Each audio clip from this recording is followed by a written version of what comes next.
Hello and welcome one and all to our Watchpoint Reset, your place to be in between matches. We just finished the second match of the day and Philadelphia Fusion came out victorious. Not a huge surprise here. However, I do think that we saw better performance from the Washington Justice than we saw from yesterday, so there was definitely quite the improvement coming out from their side overnight, which is always great to see. Specifically on that last map, Costa reinforced.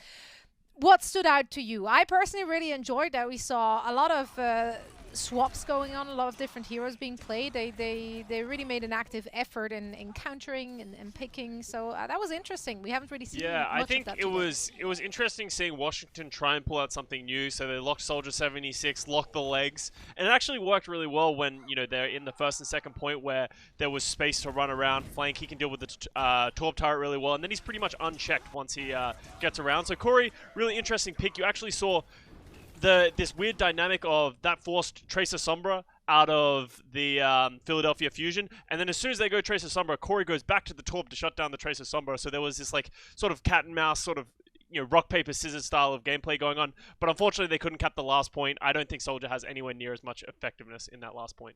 Yeah, and I agree with that completely, because on the third point specifically, there's such tight areas that really Reaper and Doomfist, they just make so much more happen. Even Torbjorn, they make more things happen than a Soldier who almost doesn't demand the long sightlines, but it makes it so much easier to play Soldier to its full capability when you have those long sightlines, and you force Philadelphia to swap onto that Sombra and the Tracer. So I agree with you. I thought it was a nice little composition. Maybe if we could have seen more of it in the first two maps, it actually would have worked out, because on Busan and on Volskaya Industries, I think you get more of those sightlines. So I like the adaptation from Washington Justice if they had done it earlier. But specifically on point C on Route 66, it just doesn't work that well. So, well, Philly wins. Yeah, just a little too late, but still, it was great to see the adaptation coming out in the first place. So, that always bodes well for the future, since the teams have to stay flexible. They have to have that kind of adaptation in the back of the hand if they want to get through those hero pool draws each and every week. Now we're wrapping up this very game and heading into the discussion of our next one, which will be the Dallas Fuel going up against the LA Valiant. Now, Costa, since you did pick the Fuel to win, as you're a firm believer, still bleeding blue, and it somehow never stopped. Why did you go with the Fuel, other than just trying to work some voodoo magic on your anti-Valiant? It's more my conspiracy theory that every time I choose the Valiant, they lose. So there's not really much basis or rhyme or reason behind it. But this game is interesting because this is both teams that I've played for. So we got Dallas and we have Valiant. I have a lot of friends on both rosters. So it's actually going to be really interesting. We have Dallas who are looking to prove themselves this season. They actually have a pretty good roster coming in. So they have Harry Hookin again, so honestly he played fine yesterday. I wouldn't say he was exceptional, but he was solid across the board. So I'm actually really interested to see how this team will match up against the Valiant, a team that I'm sure they'll get away with a lot more. I just don't understand that there are so many conspiracy theories to grab onto and maybe start believing in, and you elect to believe in the fact that when you pick against the Valiant, they win matches. Like, that's your conspiracy theory of choice, and you're like proud of it. Like, Valiant, we're running it. Let's we're go. Running it's it time down. to win. Okay. Well, for as long as it works, it worked one time, and ever since then we've had one other one where the Valiant played Shock again, and it worked one time. Yeah, but I went for the Shock, so I got that point. Okay, here's my theory about your theory. This is the true test. My theory about my theory about your theory is that because you're at the absolute bottom of our predictions in the standings right now, that you're using this as an excuse. No, you're going down the rabbit hole, Zoe. That doesn't sound like something I would do. No, I think this is. I think so that too. sounds Doesn't exactly sound like something I would do. How many times have you read scientific papers and they're like, oh, we did a trial of one test, and because of that, here we are, ladies and gentlemen. Science. Actually, why do you that think sounds I like the news as an engineer? everywhere. But for this reason exactly. So I just love it. I love that you're trying. Going from it's gonna fail eventually, and he will see reason maybe. Speaking of reason, let's take a look at the Valiant squad, KSP and KSF. still really a firm believer that someone needs to change the name just to make it a little easier on the caster. Is there any reason for the Valiant to change anything up in terms of which players they should be fielding, or is this just a working system? I do think that you can argue whether you want to field Dreamer or Gig. I think that Gig was the superior Reinhardt at the start of the season, and he was so aggressive with all that support he got with the resources and everything, but now they're opting to play with Dreamer. I think Dreamer played pretty well against the San Francisco Shock yesterday, specifically on Paris, so I think this could be a really good matchup, and if Dreamer manages to outplay Gamsu on Dallas Fuel, I actually do think Valiant will stand a chance and actually have a real good opportunity to win this match. So I predicted the Valiant, because I just want to be right. So, I think Dreamer will outplay You fool. That's... You fool, you want to be right. Well, let's see who's going to take the W, not just the teams, but also us, of course, with our predictions. Reinforce will keep a lookout on those tank battles, and we will inform you what else has been going on during the game break after the first 2 maps. But for now, enjoy all the action between the Dallas Fuel and the LA Valiant. The Overwatch League is brought to you by ZipChair Gaming, the official chair supplier of the Overwatch League, and by TeamSpeak, the official voice supplier of the Overwatch League.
Welcome back to the Overwatch League One and All. I'm Mitch Leslie, joined by Matthew Morello. We are now heading into our third match of our three today. It's been quite a Sunday for Overwatch, Matt. We've seen some very spicy strategies from many of our teams. Yeah, some Reaper Doomfist a little bit earlier. The last series, we saw a lot of Torbjorn.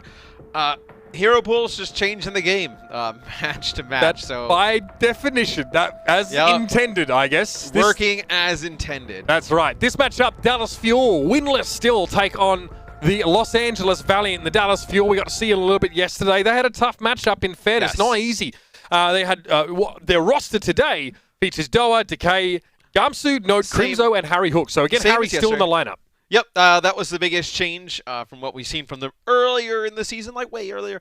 Crimzo and Harry Hook in terms of the supports. Talking yesterday, we were just kind of chatting, me, Josh, Bren. How do you rate this damage dealer core? Do and Decay rated amongst the highest in the league. Yeah, I mean, for good reason. The Dallas Fuel, tough opponents they've been going up against. The Gladiators are, I mean, turning up as like one of the top teams in the Pacific Division right now. Another team that definitely has potential, that's sort of bringing a lot of young talent into the fold, is the Los Angeles Valiant. They've had 5 matches so far. They're 2-3. These are rare rosters: KSP, KSF, Dreamer still starting on that main tank. And they've got McGravy, Lastro, and Rain. Yeah, very solid team. I think a lot of people thought they were going to be one of the worst teams in the league, and I think just from what we've seen from them early on, that is not going to be the case with this crew. Very motivated, young team, really strong core. The damage dealers are good, the tanks are good, the supports as well. It'll be interesting to see how far they can go and develop as the season goes on. And we're going to be heading into match in just a second. The pool is as such. We've got Ilios first, then Volskaya, Route 66, Eichenwalder, and Oasis. Now, if we need more maps, we will go there. But the Dallas Fuel need to be winning some maps in this series to push it a little bit further. The talent's there, Matt. I guess a lot of the questions that we have is that it is the coordination in place. Doha and Decay, very highly rated tank line. Note's been fantastic since Season 1. He was picked up and wasn't a known quantity at all. But, okay, so they're 0-3. Yep. You know, the sky is not falling yet. No. But yeah, they make a lot of changes last year, and they weren't great last year. So, like, what needs to happen for this team to go in the right direction? I think they've made a lot of nice changes in the offseason. I think they've added a lot to this team. We just got to see it pay off. Because the fact of the matter is every team is leveling up in the offseason, whether, you know, people expect them that they're leveling off or seeing, like, weird roster moves. It is all to get better, right? And most of the time we've seen a lot of them pay off. It's just Dallas can't seem to put it together as a team aspect, right? The roster looks good on paper. You want to believe in it. It's just they haven't been able to turn it into wins. Well, Matt, I mean, Dallas, like many teams, look better after the offseason, but it's how much better you can get. You know, just getting a little bit better isn't enough. You have to not only keep up, but try and get ahead. They're going to play Tracer into this? Yeah, they're going to try it against the Torbjorn here, so Decay has to be careful of running face first into KSF's Rivet Gun, because he will not be coming out of that one very pleased at all. KSP on the flank finds Note. Note immediately gets out, off to do something else. So this opens up a bit of space now for KSP. KSF is working in the front line presently. Decay takes down his turret, but Doha in a little bit of danger, trying to lifesteal back up, but thought about Wraith walking away. KSP and Dreamer are down though, so Matt, even though this Tracer pick sort of seems more questionable, he's actually able to get rid of KSP, but does fall predictably to the Torb eventually. It is a little bit riskier, but they're able to deal with the Torb turret. And look, if you can buy Decay that much time to make a play after that, Decay is a phenomenal Tracer player. It's just a pick that a lot of teams feel is not great into the Torbjorn right now. CP hyped it up yesterday, but seeing Harry Hook back in the lineup for Dallas, I mean, the premise from Andrew yesterday was that, you know, they're bringing in this sort of aimer player, this caller. Harry obviously here on the Lucio instead of closer. Very highly respected, highly regarded player from, he's been around for a long time. ZP had a flashback. He thought it was like the monthly melee or something. Yeah. Hey, that's perfect. I'm sure a lot of people that get real nostalgic about that kind of stuff. But Gravy eats that one up. Decay just throws his bomb straight into the Korean future vacuum. And now the Valiant push forward here. Decay without a pulse bomb still needs to find a mark. Gamsu a little bit low, has to get back behind the pillar, looking for the mega health pack. He found it, but the damage dealers from the Valiant have already gotten into the cookie jar. Crimzo and Doha down. And the Valiant, after starting this round behind, will finally have a chance to accrue some capture percentage. It's just a lot of beefy targets for the Tracer to try and get through with the armor. Reaper just generally difficult to take down, and then the supports in the backline. So the Valiant will take the point. How do they play this now? With the control of the point, you have the Torbjorn set up, you have some ultimates to work with. What do you decide to do? Do you want to sit back? You want to just play the point and let the Tracer come to you?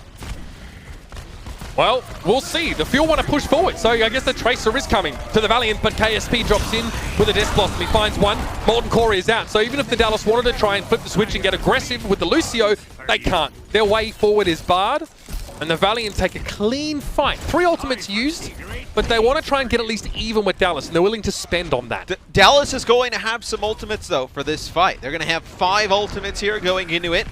see if they're able to get a good use of any of them off, as McGravy with a self-destruct in Lastro. His Coalescence is the Valiant. They have to back up, right? They have to concede some space. Oh, Coalescence comes in. They just want to wash him down. Getting Doha with that is unbelievable value, man. Doha probably shouldn't be going down, but that's a big shatter. Drops Lastro to the ground. He gets picked up by the opposition Coalescence, and Decay found the Pulse Bomb kill on KSF. Gamsu will return to the fray to realize a lot of the heavy lifting has already been done. He got the charge in, but the Dallas Fuel get to retake the point, and now we're seeing this DPS line from Dallas show up in a big way. No one is surprised by it, but I'm sure Dallas fans are relieved. When we were trying to list off better DPS duos in the league than Doha and Decay, it was actually very difficult. Like, just on an individual skill basis, in how they work as a pair and just the heroes they cover, they are as good as anybody. The fact that they're making this Tracer work, Matt, is testament to the individual talent of Decay. Doha gets a lot of damage with that Death Blossom, but no kills. So if the Fuel don't follow up on that one, that'll all be healed up. But Decay, that's exactly what his job is there to do, to finish those kills. Doha sets it up, and Decay knocks him down. They get rid of Dreamer. Still, the bulk of the Valiant are standing with 5 players, and they're confidently able to set up on this point. Doha gets forced back, and the Fuel get cleaned up. The Valiant now probably know that they're heading into a fight where both teams will be able to open with Coalescence. They will probably try and be reactive here, given that they don't want to get overly aggressive. They want to keep this point and win the round here with this last fight. Yeah, it was interesting the last time to see the Valiant, knowing they were in a fight disadvantage, be aggressive around that Coalescence. Now you'll have a Death Blossom, Molten Core combination. You can block off 2 areas with just those. Coalescence to heal up the Reaper as he starts to spin to win. I mean, Valiant know exactly what's going on right now. Dallas played a side room to get maximum value out of that Coalescence, and also, to be fair, that sets the Valiant up for a big Molten Core. They get 2 kills, Gamsu and Doha down, and the Fuel led for so much of this round, but it all falls apart at the end. They opt into a fight in close quarters where Torbjorn shines. Oh, especially when he has Molten Core available. That is a almost impossible choke to get through with the composition you're running and what they have in terms of tools as ultimates on the other side to be able to fight it. So why don't Dallas just push the more open area to start that fight, Matt? Why do you think they chose to go through the corridor? It looked like they were all the way over by that mega health pack and they just committed to it, right? They could have tried to go like up the gut, so to speak, and go directly to the point, but that's where the Valiant were playing. They didn't want to run directly into him. They thought they could maybe speed boost it past them on the side and get to the point. Well, I'm sure the Dallas Fuel are going to be kicking themselves after that one. 1 foot from them, 1 from the Valiant after their showing in the round. So we'll see the Tracer again from Decay. A little bit harder to access this high ground as Tracer. You do need to go the long way. So Decay is definitely hoping that most of his work can be conducted around the point. He doesn't want to think about getting to balconies. He can cross this gap, but it takes probably 3 dashes, and that leaves him without mobility once he's in the Lion's Den. So here we go. Here's the push. Note is going to do some house cleaning, get rid of the turret to start the fight. Don't want that extra damage for KSF, getting a quicker Molten Core, Matt. But he's already got like 47% to it and counting, and he pops the overload, gets on the point, and he's able to just pressure out Gamsu enough to force him back.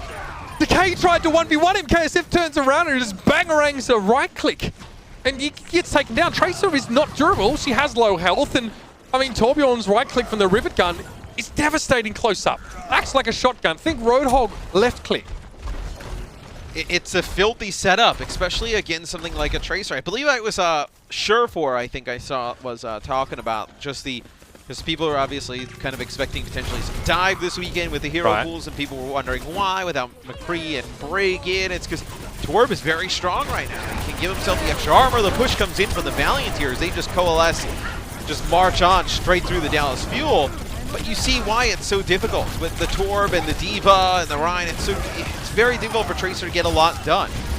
Decay, they were able to find a pick on KSF. The Shatter, that's good. Dreamer and Astro both knocked to the ground. Gamsu set it up, but still McGravy astutely spots him, and Decay, Rain comes bounding past him. He just tacks a pulse bomb on him and says, see you later. The Fuel now have a chance to move back to the point, but it could be stalled. McGravy is still here. Yeah. For a little longer. Now, also, there's no value in the Dallas Fuel actually staggering this kill on McGravy to keep him alive longer, because that's just more point capture for the Valiant. Now, Los Angeles come back in to play it down, and they do it face first into a Death Blossom. They still get a Molten Core, and KSF has found the kill. So now they sound barrier.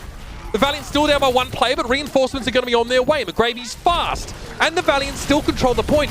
Matt, the Fuel never got to take the point back, even though it was like a 4v1, and the Valiant are going to win this fight as well. Yep, and they're going to coalescence here from last show at the end, that just the icing on top, as the Fuel may never get a chance to flip this point. They use all their ultimates in the spawn just to get close, but the Molten Core and the Torb setup just too strong. That is egregious. The McGravy can hold the point for so long. The Fuel, even in numbers, couldn't take it back. Dreamer just yeets a shatter into the corner there, probably regretting that one. Doha gets away with the Wraith Walk, but Note's already gone down. KSP in the corner. It's time for Death Blossom with Note out of the pitch. This damage is going to stick. And the Dallas Fuel are knocked down. That second round, much more dominant from Los Angeles, but Dallas, they had an opportunity. They won this weird fight. Matt, they could have double back to the point, but they couldn't get McGravy off it in time. No, you couldn't get McGravy off of the point. He uses self-destruct. He doesn't even get a chance to remech, but Rain with a Sound Barrier, and then the Molten Core sends them flying off of the point. And they're never able to even get back and get a good fight going after that. It was all LA Valiant map 1. Well, the Valiant are dominating right now, and the Fuel got to be absolutely molding after that first map, but there are many more left in this series. A chance for Dallas to claw some back, so stick around. Map 2 is right around the corner. The Overwatch League is brought to you by T-Mobile. Rank up with America's first and only nationwide 5G network. And by State Farm. For auto, home, or renters insurance. Like a good neighbor, State Farm is there.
The Overwatch League is brought to you by HyperX.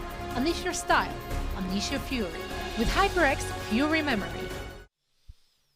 Welcome back, ladies and gentlemen, to the Overwatch League. First map down, and the Los Angeles Valiant looking strong. They come in with the classic Torbjorn composition. The Fuel try something a little bit different. Matt, doesn't quite work out for them over the course of the series. Let's have a look at our standings, though, here in the Pacific Division. And you can see that, well, the Fuel find themselves in a bit of a pickle here, down at 20th with a -7. It's a -8 map differential now. And in their division, it's hard. It's going to be hard to find wins. Yeah, you know, the Valiant are 2-3, and they're a pretty solid team with how we've seen them play against top competition. And you think this is the team that Dallas would potentially be closest to there. You know, and then you kind of look over towards the Asian region with some of the teams towards the bottom there, and even they're still putting up fights. Everybody's beating each other. Where are the Fuel going to find these wins? And they got to find them soon. I mean, yeah, a lot of our Chinese teams exist in the region where teams are just taking maps off one another. It's like scissors, paper, rock. At Dallas Fuel, I mean, not just maps, they're taking series. Yeah, and Dallas Fuel look across the rest of their division and go, all right, we can't play Hangzhou and Chengdu right now. We can't play Shanghai or Guangzhou. The Los Angeles Gladiators, the San Francisco Shock, the Valiant, they're the teams that we're dealing with right now, especially with Seoul and Vancouver not in the country currently. And all three of them are really strong, solid teams. And all three of them are going to be, they're going to be big problems for Dallas. So Dallas in a position now where they are the little brothers in this entire setup right now in their region. They have to find a way to win. Now, outside of that division, there are opportunities. Inside, it's tough. This is an interdivisional game for them, interconference. And we're going to now head into our second map, Matt. It will be Volskaya Industries. And I want to see something different from the Fuel in terms of composition. I just do not believe you'll be able to crack this with a Tracer type of setup.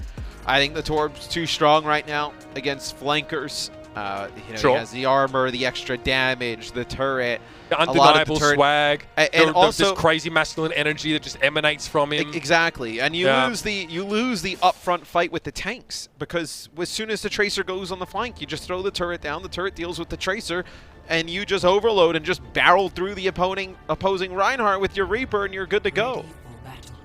And the Dallas Fuel, they're trying to work with Decay. Maybe Decay doesn't want to play Torb. Maybe he just doesn't feel like that suits him at all. It just gets harder now. Decay's in a good position to sort of finish off kills. Maybe the Doha sets up. Doha goes in, gets a couple of shots in towards a main tank, for example. Then you can finish them off. But if that's not working, if those two aren't working in concert, then that's an issue. When you have a Doomfist or a Torb or Reaper, I guess a lot. The Valiant have more options for them to get solo kills. I think it's tough what happens? What happens here if the Valiant see this? They decide to go Reaper Torb, and they get control of the high ground and they throw that on Torb turret. What happens? Where does Decay go? Well, that's the and then he can't dart around on the point because the turret's gonna start just putting shots to him, force recalls, and then you lose the battle with the tanks. That's such a good point. Tracer cannot really get to those turrets. He just have a long range. Yeah, here's the turret again. And watch, they could easily just speed boost here left side and take high ground. And then when the turret goes up on the high ground, what is the action from Dallas Fuel? Dallas's best option to get rid of turrets right now is to have Harry Hook cross the gap physically. If you send Node up here, there's a chance he gets demeched. He can't do that. This is so risky from Decay. Look, it's just a boop and a Reaper shotgun, and he has to back out. I mean, no one on the support line is susceptible to Tracer. Moira fades away. Lucio just boops you. Is almost as fast as you can out-heal your damage. Look at this. The Torb turret just putting in so much work on the high ground. I mean, Note's basically dead. Gamsu's less than half health. Harry Hook and the Valiant have control of the point. Harry Hook is one of the only characters on this team that actually has range, or any real range to speak of there. Dreamer's going to push in. It's a trade, though. You lose this fight in the front because you don't have that extra damage. I mean, all right, Pulse Bomb gets a kill, but it's rough. All right, I'm going to take it for a little bit. Matt just has to tweak some things on his side. The Dallas Fuel, though, on this defense, they actually managed to crack back, and a lot of that feels like it was KSP and KSF, working the front line, but KSF traded with Doha. So the Reaper was able to find that important pick, or at least get the trade for his kill. I mean, it's tough. Keep an eye on this matchup, or at least everyone on the Dallas Fuel versus one turrety boy, because that is a sticking point right now. And that's why the Fuel want to try and stay out of line of sight if they can and play this low ground, play inside the small room. But Harry Hook's down. No one's going to get rid of the turret now. Maybe KSF loses that one to Decay. The kills are here for the Valiant, though. They push up close on the Dallas Fuel. They know Dallas want to play inside, and now they disengage. They get 2 kills. They don't need much more than that at all. They sit on the point now knowing that Dallas don't have the numbers or the time to reinforce them, so they have to back away. There's a slim chance of someone on Dallas getting caught outside their base, but at least all of Dallas has mobility. They're leaving a Tracer outside. Decay, where does he find a one clip? Where does he find a 100-0 kill here? That's at least a question I have. So Dreamer placed on the high ground here. Drops on in. Needs a lot of healing. Good sound barrier timing. He can now start to ball a little bit more. Death Blossom from KSP does get interrupted, and Doha now gets to show his moves off. McGravy, Defense Matrix covers up a little bit of that. It was only rain to fall, but Dallas are actually having some success in this fight. Dreamer, just a wild charge. Somehow catching Decay there. Leaves Dallas with a couple of numbers. Note self-destruct will buy some time. Force Wraith Walk from KSP, and it does. KSF's turret is down, but the Reaper does find the mini diva kill. Doha tries to step up for the 1v1, but he's helped out by Decay. Now Gamsu should be able to push the rest of the Valiant off, and the Fuel are able to stand. But I feel like they're making it so much harder on themselves. The exact thing I was talking about in the pregame was what happened with the Valiant, right? They took the high ground. They were able to force down on the low against this Tracer. And now you give up point A. Still a lot of time here for the Valiant. What, you just replicate the same exact thing with the high ground here and you take this point? I think if the Valiant plays cleanly with Torb, as we saw the Fusion do, then Dallas get rolled. Potentially even harder here. KSF has definitely been doing work. It hasn't been a take over the game kind of performance just yet from him. High ground again though, so the Valiant will set up here. They'll heal some of their wounds before they drop in. Decay gets the one clip there on the KSP as he's trying to TP, so that's nice. He has to get those though. And I guess Reaper is an easier target than a Moira or a Lucio. So as long as Decay can keep producing those or get those big Pulse Bomb kills, then it's fine. Then it's justified, this pick. That's perfect from Decay, right? Gets 2 kills in that fight. That's his 3rd there with that Pulse Bomb on a KSF. But you're relying on him to pop off. in every fight. Yes, you are. Because otherwise, you know, he can't assassinate on his own. He has to hope that everyone's looking at Doha as he creates a decoy of himself by jumping into the enemy team, then Wraith walking back after a couple shots. You can play like this. I just feel like it's way harder. Yeah. I feel like you're making it way harder on yourselves. Oh, look, this is how they're going to play. I just don't think, like, we see this as tons from teams, especially with limited time because of hero pools. What they work on during the week is what they stick to, with maybe a slight tweak if they really need to counter something, if the coaches need to intervene. But ideally, they don't have to. But you also don't know like who they scrimmed against and what worked in scrims, what didn't work in scrims. So it's really just kind of team depending. So the Valiant, again, they're wrapping around, Matt. Here he comes to the push to the point. So Encore is used and, well, okay, so it's used actually in the X's to the choke points here. Very deft placement from KSF. So now it's dangerous for anyone to try and push forward. That's a defensive death blossom again from Doha, but it catches Rain. The Valiant are falling foul of Doha in a couple of these fights. Lastro doesn't have the juice to keep Dreamer nice and healed up, and he has to 1v1 a Lucio on the right-hand side. He loses, by the way. Harry takes him down. And then the Fuel, they break that down into some individual fights after Rain falls because the Valiant don't have the ability to reposition without the Lucio. And, you know, they go forward. They get aggressive with Harry Hook, speed him up, and they get another fight win. Mate, this is brawly, man. Super brawly. If the Fuel can get the Valiant to spread out and just not play around the Torbjorn and just create these one-on-ones, then you have a chance. As now KSF switches over to Doomfist, so you don't mind the Tracer now. Like, you think the Tracer can actually put in even more work now. Well, okay, kind of has to, but you'd expect him to at this point. You trust it. KSP, not nearly as deep as he would have liked to be, but, I mean, he does do a lot of zoning with the Death Blossom. As much as it sounds like a joke, it's legitimate. And Harry just gets caught. Both McGravy and Lastro had their heads turned towards the Lucio, and that's a problem now for the Fuel. They're playing with 4 right now. Note's going to go over the top, and one by one, they're going to try and trickle in until they can get 6 back on the point. Doha, he heads out. Note tries to stay on the point, but he gets desuited. Decay pulse. Oh, that's it's big. That may open things up. KSP and KSF both are down, and the damage is severely lacking for the Valiant, but Dreamer's still swinging hard for the fence, in fact. He's gotten 3, 4. Decay's down. The home run is shaping up nicely. He has the charge, but he doesn't need it now that McGravy's helping him out. It's still a 2v3 with more reinforcements, and try as they might, the Valiant, they cannot finish the round there, but Dreamer just popped off. How many kills did you need from Decay there? It was a double pulse bomb, and then I think he picked up 2 more. They're able to get a hold. We question the Tracer pick, but Decay is nuts on Tracer. Matt, I've got a shocking stat for you. KSP, 2 kills. KSF, 1 kill. Dreamer, 8 kills. The damage, the DPS of the Valiant aren't actually finding these kills. It's been Dreamer. Shatter comes down by Gumsu. And that should end the round right there and then. With only 7 seconds left, the Valiant are in disarray. Los Angeles DPS weren't able to step up. Had they done so, maybe this looks differently. Dreamer carried them through so much of that round. Decay's out there, Matt, by the way. 11 final blows on the Tracer for the round. That's his job, though, right? Yep, he's not finishing these kills off and picking them up.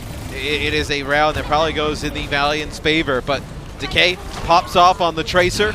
They use really nice pulse bombs, as they will get a hold on point B. Still, the Valiant get 82% of it, though. Is it strange if I say this is one of the strongest looks from Dallas Fuel I think I've ever seen? Is that going too far? Even though like it's not the cleanest round from them? I mean, I really like their damage dealers. Like we prefaced in the pregame, I think as a duo, they are one of the strongest in the league. But it's just we haven't really seen that result in wins, right? So it is a good look from the Fuel. I just think it's a less optimal comp against what's going on. Well, you're right. I think in a perfect world, you're right. But the Los Angeles Valiant right now, Matt, they have more acronyms than they have kills on their DPS players. So that being an issue, especially with how potent Torb is. So you're right. So this Tracer pick for Dallas, we're harping on a little bit because it's interesting to see how it unfolds. If Decay doesn't pop off, yeah, maybe it gets dominated. But he's justifying the pick right now. The Valiant don't really seem to be able to deal with Decay at an individual level. And that's making a huge difference. Now, the Dallas Fuel get to leverage Decay's ability to stay out of trouble and also find these kills on offense. Have a chance to win the map here, too. But how does it work now? This will be interesting, because Torb, there's a lot of different places for the turret here on D. How do you maneuver with the Tracer? Like, what is the game plan? Do you want to play point? Do you want to play high ground to the point? Like, it's an interesting way you're going to have to handle this, I think. Much different than anybody else. I think it puts a lot of pressure on Gamsu, to be honest. Like, the Tracer Reaper, like, can definitely work. We've seen it work already from the Fuel. It just makes Gamsu's life really hard as the tank. Well, in they go. KSF will have his little turrety boy set up. Well, it's gone. Decay found it. He wasn't placed on the high ground, and it was an easy enough pickup. But there'll be another one available soon. And Decay, like, he's not killing anything here, right? At all. He is taking some attention away, but now that he's taking that mega health pack, he's out of blinks. He gets another one. He's using a lot of resources. And McGravy's just taking the 1v1, and he kills him. I mean, any day of the week, you fancy the Diva in an ultless fight against the Tracer. McGravy now is targeting Decay. It's everything against Decay at that point. You have the Torb turret, Torb, Diva, a hammer kill there from KSF onto Note. 2. Is that his second? There's a second one today? I'm not sure. Did he get... Oh, I guess he's second overall, I'm all for the chat BM, but I'm my boy Note, dude. He's oh, man. Can't BM my boy He's Note. a nice Canadian boy. Yeah, you can't BM my boy Note. Come on, man. That's brutal. Well, the Valiant hold for now. Dallas, with a good defensive effort, can really turn this map around here. Just one good fight. Gamsu Shatter gets Lastro. Huge pick. That's what you want. No chance for Lastro to fade away. Instead, he fades to black.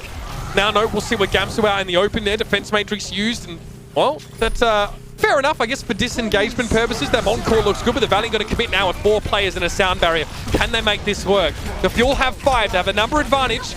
But they're down the main tank, let the Valiant play aggressive, Matt. They're down a main tank, and KSP can just lurk in here.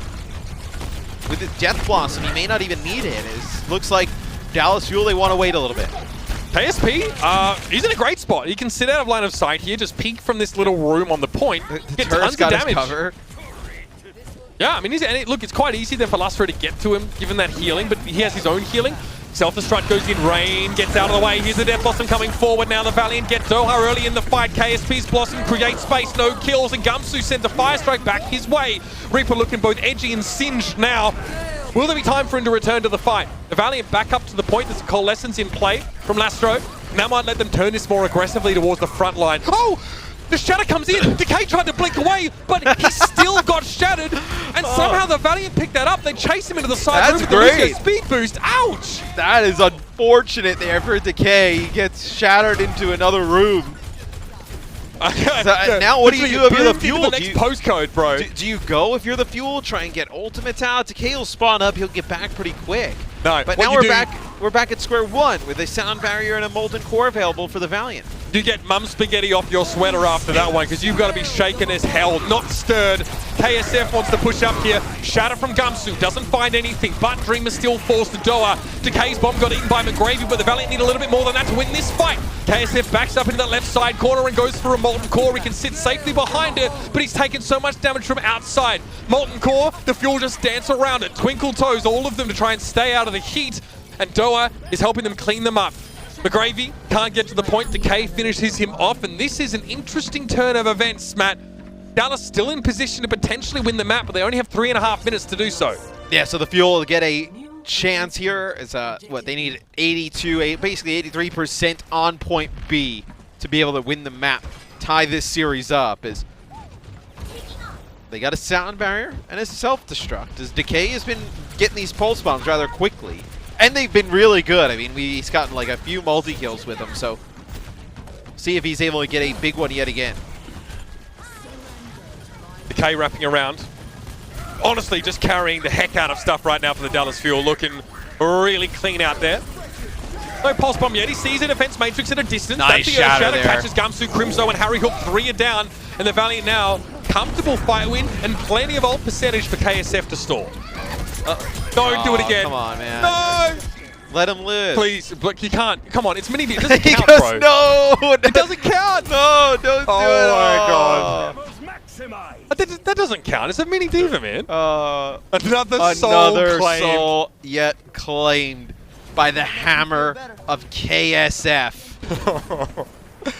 The stat track hammer from KSF there. Well, he almost has as many hammer kills as Dreamer does.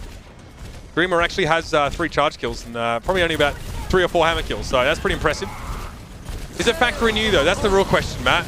Because I want to see that on the market later, you know what I mean? A souvenir KSF edition hammer. Guangzhou down, so the Fuel didn't have much look in this fight. It's already over.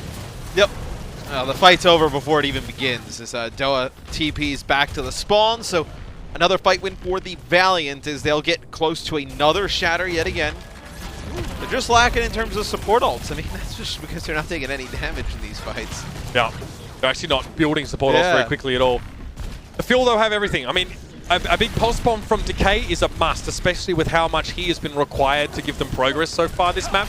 Still a minute 28 on the clock. The Dallas Fuel can win the map here. It's close. It's gonna be close too. Okay, all the Fuel get forced back by the Molten Core. They do have to stay in it for a little while.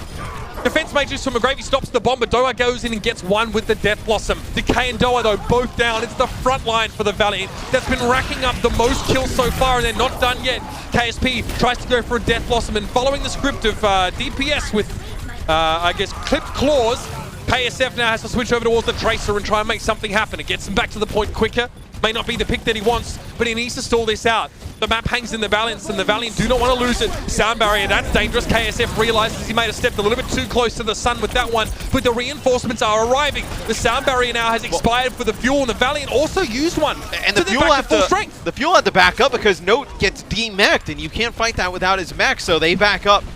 They get back to full strength, and they'll have a self-destruct. KSF runs back to the spawn to bring back the Torb. Off the Tracer, back to the Torb. Obviously no ult charge there, having just switched that hero, but I think he just wants the overload and close quarters capability. The Fuel now, they know this is their last push, so they're not in a hurry to start it up. They just need to capture the point. Last chance saloon for Dallas, and they open up here with a Coalescence.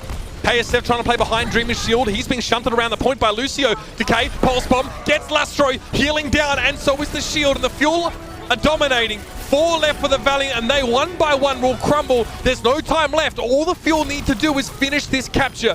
Torbjorn turret off the point is picked up by Harry Hook, and the Fuel have all the numbers they could need. A stall for the Valiant, they'll try.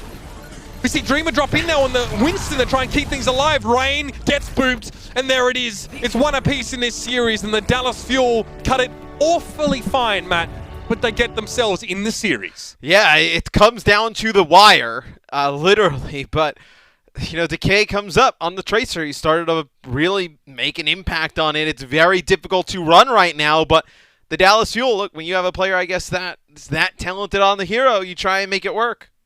I'm looking forward to discussion about these two teams' differing DPS lines, Matt. I want to see what our experts have to say about their Tracer inclusion and how it's worked out for the Fuel so far. So all of you at home, stick around and get some insights from the game so far, and then we'll be back with Map 3 after halftime. The Overwatch League is brought to you by ZipChair Gaming, the official chair supplier of the Overwatch League, and by TeamSpeak, the official voice supplier of the Overwatch League.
Welcome to our game break, presented by Pringles. Wavy, Zoe here, joined by Costa and Reinforce, and it's currently 1-1 apiece between the Dallas Fuel and the LA Valiant. We have to talk about the elephant in the room, straight from the bed. This specific elephant is actually wearing tights and can time travel. Yes, it's happening. We did discuss already the possibilities of seeing Tracer, however, the Torb being a bit of the deterrent from Sombra and Tracer compositions. DK didn't hear any of that, and he frankly doesn't care, because he's just popping off on his Tracer, and it did look like he makes it work, at least in some circumstances. Costa, what were your thoughts seeing that Tracer on the I think server? the Tracer is a really interesting pick. I think it worked. You saw on Control, it didn't work anywhere near as well because the Tracer struggles to get map control. It worked pretty well on Volskaya Industries, especially when he was on the defense. The Tracer was able to really sort of position and maneuver around the team so that Valiant couldn't deal with him until he was ready. I don't think the Tracer is the better comp. I think it is just stylistically better for the Dallas Fuel. I think they have Decay, who is an absolutely phenomenal Tracer, and he's proving that in this match. If anything, the Tracer comp probably has a lower percentage chance of winning, but just because it has a lower percentage chance of winning, if you have great players, that percentage chance up. Wow, that's pretty much exactly what I was going to say, and I completely agree with you. You're so smart, Scott. Wow. You're smart too, Johnny. Oh, God, thank let's you. just talk about how smart we are for the rest of this. No, I really agree with you. So, like you said, even though they're playing Tracer, I don't think that there's anything inherently wrong with it, because obviously they're not comfortable enough to bring out their own Torbjorn and their own Reaper composition. So, you know, even though Decay is popping off, I will say that it is way harder to pull off, because you need Decay to carry a lot of load when it comes to those fights. We saw a lot of times during Dallas Fuel defense that Decay had to come in clutch and hit a lot of really sick pulse bombs, and like demanding that every fight. You can't do that. That's not realistic, right? So Decay pulled off like a star caliber performance on Tracer, and that was barely enough for Dallas Fuel to actually win Volskaya. So that just speaks to you the level of play you need your players to play at if you are going to win with these Tracer and Reaper compositions. I do think that Dallas Fuel can continue doing Was his performance matched by the rest of the team, though? Like, who needs to step up? Yeah, DK is pulling his own weight and then some, but who else is standing out from the Dallas Fuel? Is there anyone who's actually... I'm specifically looking at the tanks here, because he said they are so important in the current quote-unquote meta. Is Guangzhou pulling his weight? That's why it becomes so hard to play this Tracer comp, because you're sort of not relying on your Torbjorn anymore to have that shotgun up close with your tanks anyway, and dealing some of that damage to peel off in the tank battle. So that's what's so interesting to me, is the strategy for Dallas Fuel right now is to sort of to back off away from the Los Angeles Valiant until Decay gets a pick in the backline or manages to flank around and you actually sort of meet them from both ways. So that's where it's so complicated, because it's so obvious to me that Dallas Fuel are struggling in their tank line, and as a team overall, because they have to wait for Decay to actually pop off and show up in the backline. And that's what's really complicated about playing this Tracer comp. So I don't think it's realistic for Guangzhou to actually play on the level of Dreamer, because Dreamer has the better composition that enables him as a Reinhardt to have a better performance. Well, I guess that brings us to our crunch time, presented by Pringles Wavy. What crunch needs to happen looking into the second half? Are we dropping the Tracer? What type of crunch are we looking for? I think if you're looking towards the Dallas Fuel team, you need your tanks to play safer. As much as they did get the win on Volskaya, it was... You know, their attack, they literally got beat down for about 5 minutes on the second point, and then, you know, Decay pops off in the last thing. If anything, you need to find a way, because Valiant's doing a really good job of playing hyper-aggressive onto the Dallas Fuel tanks to make it so that the Tracer can't get value before the fight is pretty much over. So, if I'm Dallas, you need to find a way to keep your tanks safe while also enabling Decay, and then wait for Decay to provide that space either in map control, either diversions, or just getting kills in general, and then that should give the rest of the Dallas Fuel a better opportunity to win the fight. I'd also like to add that I do think that Dallas Fuel, they actually need a bit of a second strategy going into the second half. Because by now, you've pretty much shown your cards, right? Okay, we're going to play Decay on Tracer, that's what we're doing, and we're hoping to win this match. If anything, I think the LA Valiant will actually adapt even better in the second half. They'll have an entire game break to think things over, and Packing 10 can educate his players, okay? So they're playing Decay on the Tracer. What do we do to prevent him from being successful on that Tracer? So in any case, I think that Valiant are going to look stronger in this second half, and in my mind, if if Dallas Fuel wants to win this match, they actually have to come up with something else to shock the LA Valiant and bring them swoop them off their feet. Because I don't think this Tracer is going to work out across 5 maps. It looked good in first 2 maps. They got 1 map, but they need something else to add to this composition, in my opinion. Unless Decay just goes sicko mode, Well, just god tier mode, and just kills everybody. It's Yeah, not not unheard unheard of, of. you know, like that can happen if you have Tracer. There is a lot of pop-off potential. Now, that's already it from our halftime. We're now heading back into the second half. Let's see what either team has in store for us. LA Valiant going up against the Dallas Fuel. For all the action, we're heading over to Mr. X and Uber. The Overwatch League is brought to you by Pringles Wavy. Big crunch, big flavor.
Coca-Cola is the official refreshment of the Overwatch League. Welcome back, everybody, from our game break. We are neck deep in this series here between the Dallas Fuel and the Los Angeles Valiant, and it's one apiece. Volskaya didn't exactly go the way we expected it to, but we knew it was going to be close either way, Matt. It just does not feel like the Tracer should work into this type of composition, but you're molding about this. Decay's This is making getting it to work. you. Well, because it doesn't really make much sense. Like, everybody's been running the Torbjorn because it is great against flankers like the Tracer. That's what they're trying to deter, play a more brawling playstyle. And Decay is still able to make it work there on Volskaya. They are not able to make it work in map number 1. I'm interested as the series goes on. Does Dallas continue to just roll with this, or do they try something else? Do they have any other types of strats planned, like how we just saw in the last series, where we saw the double shield with the 76 from the Justice? All right, why is the Tracer working when it shouldn't, as you say? I mean, Decay's just popping off, right? I mean, he's gotten, like, how many pulse bomb kills did he get last time? There, he's able to get 2 kills with a pulse bomb off of one of them. He's picking off flankers. I also would say give credit to his teammates for dealing with the Torbjorn turret. Specifically, Harry Hook's been able to eliminate it, get it out of the equation a few times. It is just quite odd, though, to see, because I assume that everyone tried some variation of dive during this week when they did their scrimmages and whatnot going into this week, and it was not working because of the Torbjorn types of compositions. Well, one thing I like about what Hero Pools brings in is that teams have, so for them it's a bit tougher. It's a shorter amount of time to practice, right? Like, we've heard coaching staff say this is kind of tough to get everything ready in time. But it means that teams stick to what they have and they come out with a specific style and they don't change it up too much. So you get to see the manifestation of that week or that fortnight's work based on the knowledge of what heroes are going to be available. And teams sometimes come out with different answers. Like the math comes out differently for, you know, these two teams, for example. The Dallas Fuel feel more confident on the Tracer, whether it's because Decay's personal preference or something that they think works well in general. The Valiant have favored the Tourbillon like many other teams, but it's not a full consensus on the best composition. No one's settling and playing mirror matches all the time. The Valiant try a Widow early, Matt, but it doesn't work out. Just to try and get a pick early. We've seen that from a lot of teams, so whether you come out as Widow or Hangzhou here on this map, and then you get the brawl going out on the payload. Yep, they're going to push in, of course, the Valiant. And now that they have the Reaper Torp combo, but Decay, again, sits in the backline, constantly harassing. KSF's lost his turret. Nothing to write home about, in fairness. And Dallas, okay, so they disengage. They don't lose the fight. They actually decide to loosen their grip and their hold so far forward. It's going to be an early coalescence here from Lastro as he'll take out Guangzhou. Crimzo does have a coalescence of his own and ends up holding on to it here. Pulse Bomb at the ready for Decay. As Dallas still back out after losing their main tank. It's kind of what you're forced to do. And save some ultimates for the next fight. Is it worse for Dallas, though, to lose the fight there than if they had just stayed in front of the Valiant spawn to lose right there? Like, why disengage and then lose the fight? You're still going to get the fight in about the same area. You only lost one player, so you have everybody else there. Well, the Fuel are back, and that turret is Look just... how low Doa gets. He's about half. Yeah, and that turret's turning away. KSF so close to a Molten Core now, and if the Fuel all stay on the high ground, it could be their undoing. Turret is finally down. KSF just drops to the low ground, waits for him to come. Big Pulse Bomb there. Everyone in the Valiant's trying to play a death ball, and the Pulse Bomb's an antithesis to that. Big shatter, gigantic shatter, laid down by Guangzhou, but it's the follow-up there. The Valiant had enough time to pick themselves up, dust the shoulders off, and get back to work. And Dreamer, he's already slinging the hammer. He was ready to get back in there and get the job done. Harry Hook drops, and I mean, if you're Guangzhou, you are furious. You have steam coming out of your ears right now. You hit the most filthy shatter, but your team can't do anything about it. It's unfortunate. As the Valiant, they'll take that first point. So I think with the first two maps, like they were making the Tracer work in map number 1 for an extended period of time, but then once they lost control, they were never able to get it back. Map number 2, you know, on defense, they struggled a bit when the Tracer, the Torb got the high ground, and they were trying to make the Tracer work. Point B, they were able to do good things on offense and defense, as this will be a sound barrier engage from Harry Hook. With how much this map changes, I wonder if it will be much difficult to deal with. KSP, no one's there to boop him away. No one's there to eat that damage with the defense matrix, and he's found a quick double. Rotate back to the card now, but I mean, a lot of the work was already done, and it just looked like the Fuel were worried that this game was going to get away from them. They commit with the sound barrier for Harry Hook for a little bit of security, perhaps, to give them confidence going forward in the fight. But they still lose out to the late flank by the Reaper, and now those Valiant DPS players, Matt, they're really starting to draw blood, and they're doing it much earlier this time. KSP has 3 final blows, no deaths. As Dreamer gets a little bit of a view around the corner, sees where their players are coming from, as Cart being moved by McGravy right now, as that'll be a shatter that tries to go down, but Dreamer just blown up before he can even get it off. I mean, Dreamer spent a lot of time just swinging his hammer with a defense matrix on him. Tennis, the moment he stopped, he'd already taken too much damage when he had his shield back up. KSF is just tap, yeah, he finds Crimzo, big kill. This is incredibly aggressive. Oh my! Doha was already teleporting to the high ground, but that's another big shatter from Guangzhou. This time, a bit more follow-up. Decay's Pulse Bomb really finds the mark this time around. And finally, Dallas managed to line the jigsaw pieces up, crack the code, win the fight, and have a chance to sit back and now try and leverage a sound barrier. They got the self-destruct, and they have a death blossom from Doha. Yeah, and then for the Valiant, you traded your sound barrier for the opposing team's shatter plus Pulse Bomb. Still, you would have rather have had the sound barrier there as the shatter comes through, and then Decay with some follow-up as the Valiant going to try and force the high ground. There's the self-destruct. Well, Valiant just poked their head back into their little warren, and they're ready to push out now after the bomb is gone. In the back line, well, yeah, KSP is there again. Doha manages to recognize this, but Decay wasn't ready. He was forced away. And now that high ground is denied away from the Fuel because of the Molten Core, now the Valiant probably want to push this a bit. I don't think they're just satisfied with making the Fuel get off the cart. They'll try and get some progress, and now they'll try and go for the throat with Harry Hook away and them being able to disengage. But is that a bad decision for them here? I mean, Doha gets one and then Note with another, so you're down both damage dealers. You try and push this if you're the Fuel, as it didn't look like that the Valiant had enough to just keep that cart going, keep the push going. They had to disengage at that moment in time, as Now you're down your Reaper, right? The Torb, we talk a lot about him, you know, deterring the flankers, but the Reaper's really the big damage dealer there. Is now the Fuel, they have some big ultimates to work with yet again. No support ultimates, but you have a self-destruct rather quickly, Pulse Bomb, Shatter, Death Blossom here is... What is the setup and how do you engage this if you're the Valiant? Do you want to try and bomb plus Shatter here to open this up? I mean, they're going to walk into a Pulse Bomb, so the longer the Valiant stay inside that room, the worse it will be for them to get out. But oh, Gamsu! He sees that the shields are down, and so he follows suit with his hammer.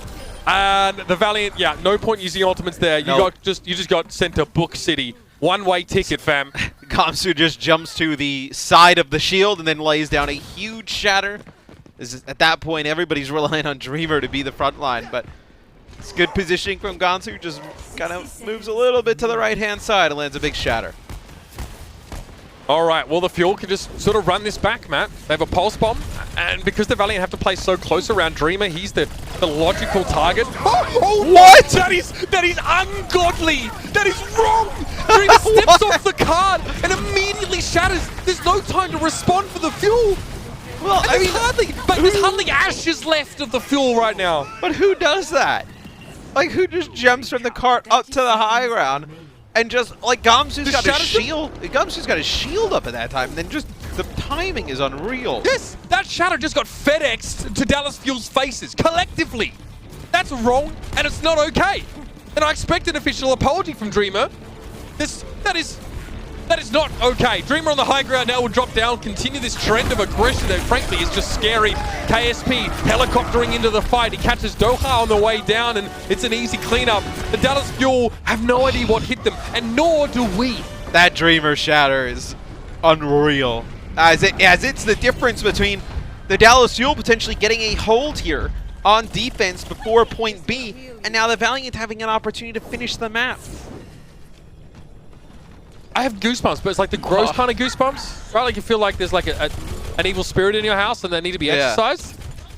My God. Well, K's getting plenty of the other kind of exercise here. He's made long tracks back behind. The Valiant gets stuck though, and he almost carried that bomb to the rest of his team. He goes down, still gets the Molten Core, which definitely helps KSP find some room to get these kills, but the Fuel can now fend them off, and the efficiency for Decay's Pulse Bombs has been incredible. It's actually 0.67, so that's pretty good. That's 2/3 of of his Pulse Bombs are getting well, and kills, he's had 2 of them eaten by McGravy. Yeah. Outside of that, they've been pretty spot on. Well, in fairness, I mean, Decay has 2 Pulse Bombs attached and 2 kills from them. 4 final blows in total for him, so half his kills are from Pulse Bombs. There you go. That's how hard it is to get kills without them right now for him as Tracer. Shatter comes in. Gamsu didn't find the mark this time. KSP, KSF combined. And the sheer weight of obtuse acronyms just crushes Dallas Fuel. They can't hold the weight of them up. And the Valiant are on the march once more, but only 10 seconds left in the round, and the Fuel have done very good to waylay them at many points across this map. So, believe that you still have Decay behind enemy lines here. So it looks like the Valiant trying to push forward. They're going to leave him in the back, is trying to put some pressure on KSF. Sound barrier for the Fuel. They try to play for the high ground, and they win that out. Or at least most of the Valiant have dropped down. Decay's not killing anyone right now. He's just trying to get McGravy low and put pressure on the healing resources of the Valiant in general. KSF is down and so is KSP, so no damage dealers left for Los Angeles right now. Gamsu Shatter catches McGravy still, and that seems almost too fast to see. He knew that Eva was there, lets it go. Self-destruct over the top, catches Gamsu out though. There are a couple players that are healthy, the big chunky players left for the Valiant, and is this going to be the chunkiest revolution for Los Angeles? Looking good so far. KSP catches Dara on the high ground, no knock to the ground, and that was a fatty shatty from Dreamer. Yet another one, just keeps delivering him. He's like a conveyor belt, pumping him out. There will be a little bit of stall here from Crimso. Gamsu gets the mutual charge as Dreamer knocked into him, and Los Angeles finish the map. They enter that last fight with 10 seconds left. They get home, even though it looked unlikely at times. It is still, for the way that it went, I mean, the Valiant have not looked great here on offense, but still to finish the map is huge. It puts a ton of pressure on the Dallas Fuel. You know, they have been making this Tracer work, but it just feels like it's missing something, you know? Feels like you're waiting on Decay to farm up Pulse Bomb and then come up with these big plays, where if he doesn't, you're out of luck. Well, I'll take this opportunity to remind everybody that Activision Blizzard and the Overwatch League are proud to support the World Health Organization to encourage all of our players to #play apart together. When we do this, when we play apart together, we're using one of the most powerful preventative strategies to protect ourselves, our loved ones, and others. We all have the power to combat this pandemic by staying home and playing together online. And let's be honest, if I knocked on Matt's door, he wouldn't open it anyway, pandemic or not. So I have to play. That's what we do. I am That's how we always socialize. at home playing online. That's where you can find me. But you won't find him because he won't let you in. I mean, you can assume that he's there. You won't see him. Just you'll know that he's doing that, and you should too. That's kind of what we're getting at here. Yeah. I think that was pretty concise, right? No room for confusion there. Yeah, that's one thing you're known for is being short and concise and not drawing it out. Okay. What? The Valiant. That's what I've been reading on Reddit. Oh, yeah, is that what Reddit says? Yeah, I don't know. I can't find a any. good job of keeping it very short-winded and. Gotcha. You don't get too excited. You keep it about even keel. That's what I've been reading lately. I mean, I've been trying to sort through like all of the appreciation threads to find something about you, but it's just not there. So I just have to take it from you instead. True. KZF. I appreciate myself. That's the most important thing. Los Angeles, though, Matt, they actually win this first close fight. So they sort of set the tone now for the Dallas Fuel to have to kind of, move mountains to get out of their spawn, which is not really a nice way to start the round. Super big confidence boost for defenders now. Like, the Valiant don't lose anyone in that fight map. They can still play close. It's a hard spot for Tracer to get value with all the height and verticality. As you see Rain going high off the top there, trying to get a boot. KSP, though, catches Crimzo. Again, another fight. This one is going straight down the gurgler for the fuel again. Guangzhou gets caught. KSP now is in a position where no one's looking at him, which is, what Reaper kind of likes. Doesn't really like being placed under scrutiny, doesn't like large crowds. Likes it when people aren't looking in his general direction. He's able to find a couple kills there. The Valiant already broke it open. You got Dreamer with a Shatter coming up. Molten Core. You have a Coalescence as well. As you see, one shot comes in from the Torb there, and Decay's got to use a recall. Basically all his blinks to get out of harm's way. All right, playing close is KSF. Molten Core. Okay, Gamsu and Co have to run away. He's chasing him! Say hello to my little friend, or friends, I guess, as the droppers come flying. The Fuel have to sort of, take a more circuitous route towards the payload. They get there, and they're unscathed for the most part. Didn't lose anyone to the Torbjorn ultimate. McGravy is close to a self-destruct, though, but most of those big tools from the Valiant are off the table now. There is a sound barrier. I'd be surprised if Rain really feels like committing it in this particular fight. Feels like the Valiant are ahead. I don't think they're using a disengage either. They're just going to let this fight resolve in whatever way. Boom! Oh, McGravy! Drops it in. Great shatter set up there by Dreamer. And this Valiant front line is absolutely off. It wasn't even that. It was that Dreamer had actually ran into... Gamsu got a shatter off, and then Dreamer actually pinned into Gamsu at the same time. And they knocked each other down, but the bomb just perfectly placed there from McGravy. Spins that in the Valiant's favor. Yeah, I saw two Dallas Fuel players sitting on their behinds, but it wasn't an Earth Shatter. You're right. Dreamer actually has that one coming up soon. What a great setup. With so little, the Valiant do so much, and now the Fuel are running out of time. 90 seconds left, and they are getting absolutely taken to the bank. They haven't even, moved the card at all. Okay, there's a pulse bomb kill. Yeah, I mean... But look what they spent just to get that. Just to get out of spawn. They lose 3 minutes. 3! But you're playing around the, getting a kill with the post bomb, getting it, then moving forward. That time it was much harder for them to deal with the Torb turret because it's out of line of sight. Every time they would see Decay, they'd put a shot into him, a Torb shot, and then whether it be McGravy flying at him, they would just send players at him, and it just forces Decay out of the equation for a while. He's not able to rapidly build up that pulse bomb. Valiant be very happy with this, and they're probably feeling incredibly confident. Dallas have punished that kind of, over-aggression before, though. The KSP sneaks in, sees the bomb coming. All right, only a turret down to that one, which is to be expected. Crimzo in trouble. Nice little move at the last moment there by Harry Hook, though. He sends KSP skyward. Can't find any more kills with that Death Blossom, but the sound barrier means Doha wants to get aggressive. KSF, though, puts a Molten Core down, essentially at his feet. Makes it impossible for Doha to reach him. And now Decay still returning to the fight. A very scrappy engagement, though, and there's a lot of work for KSF to do here. He's kind of 1v4 right now. But the Valiant are burning clock, Matt. It's going to be almost timeout before Dallas get to the end of this part of the map. That's the point, right? Just bleed the clock. If you're the Valiant, you finish the map. As Dreamer comes in with a shatter, why not? Throw it in. Yep, everyone's back. Rain's gonna have a beat here. Dreamer trying to stay alive, maybe waiting for that beat. KSP goes forward, takes all the attention off Dreamer so he can heal up and get that shield back into a healthy state. Look over the top. Here comes the Diva. What are the Fuel playing around, though? They just have Sound the Pulse barrier. Bomb and the Death Blossom. McGravy, he knows the right half out of the picture. There's the bomb, it catches Doa again. McGravy waits till the enemy's shield is unavailable and gets an easy kill. Now the Dallas Fuel are in deep trouble. Up the proverbial creek now. And KSP's giving them a paddling around the point. Notice is trying to stall, and that's all the Dallas Fuel can do. I mean, this is what happens, Matt. You build your defense off of a sick hold outside the enemy spawn. You break the mental, and then you break their offense. Fantastic map win there for the LA Valiant. Yeah, the Fuel were not able to really make any progress until the last 90 seconds, about even less than that. Where the Valiant, they get a strong hold. That's where you see the Torbjorn Reaper setup really pay off. Nothing was able to get going for the Fuel on offense. That's right, Dallas now, I mean, that's a spirit breaker. They need a way to rally after that particular round, and guess what? Brigitte is not available for selection. It's going to have to be something else. We'll see what the Fuel come up with to try and strike back after these messages. The Overwatch League is brought to you by T-Mobile. Rank up with America's first and only nationwide 5G network.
Welcome back, ladies and gentlemen, to the Overwatch League. And the Dallas Fuel have found themselves, welcome back, everybody. Dallas Fuel have found themselves here in some dire straits.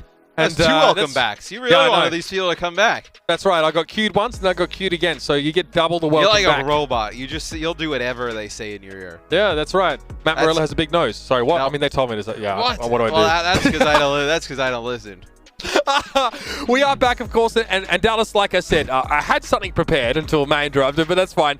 They've been here before, Matt. They've been here before in this position. One map away from losing the series. Looking pretty haggard after that last one. Once I put you on the spot, you can't read those lines out of your notebook anymore. You fall apart. I know, I'm not Monte Cristo. I'm not actually physically pulling a notebook out with me so it looks like I've done my homework. Love you, Monty, but he did. Was it a prop or what? I don't even know. I still don't understand what that was about. Oh, what? He had a lot of notes. He wanted to have a lot of notes for the game. Well, Matt, we've got only one note in this server, and it's the one you should be most concerned about right now because Dallas need to get their front line in action. Dreamer and McGravy, honestly, working them in the neutral. Dreamer has been incredible over the course of this series. Guangzhou's hit some incredible shatters, but Dreamer has stepped up to the plate, and as a rookie, essentially, in this league, the impact that he's made on this roster cannot be denied. No, it's been sick. I took a look at Twitter in the break, and I saw some of the pictures of the jumping onto the high ground shatter. It was like perfect timing. There was just like, it was incredible. You gotta just take a look. It feels like just maybe awesome. he must have queued up the shatter as soon as he got off the ground. Yeah, pretty much. It'll be the Fuel on defense. They're gonna go with Tracer again. This may be a little bit harder to run Torb on offense here.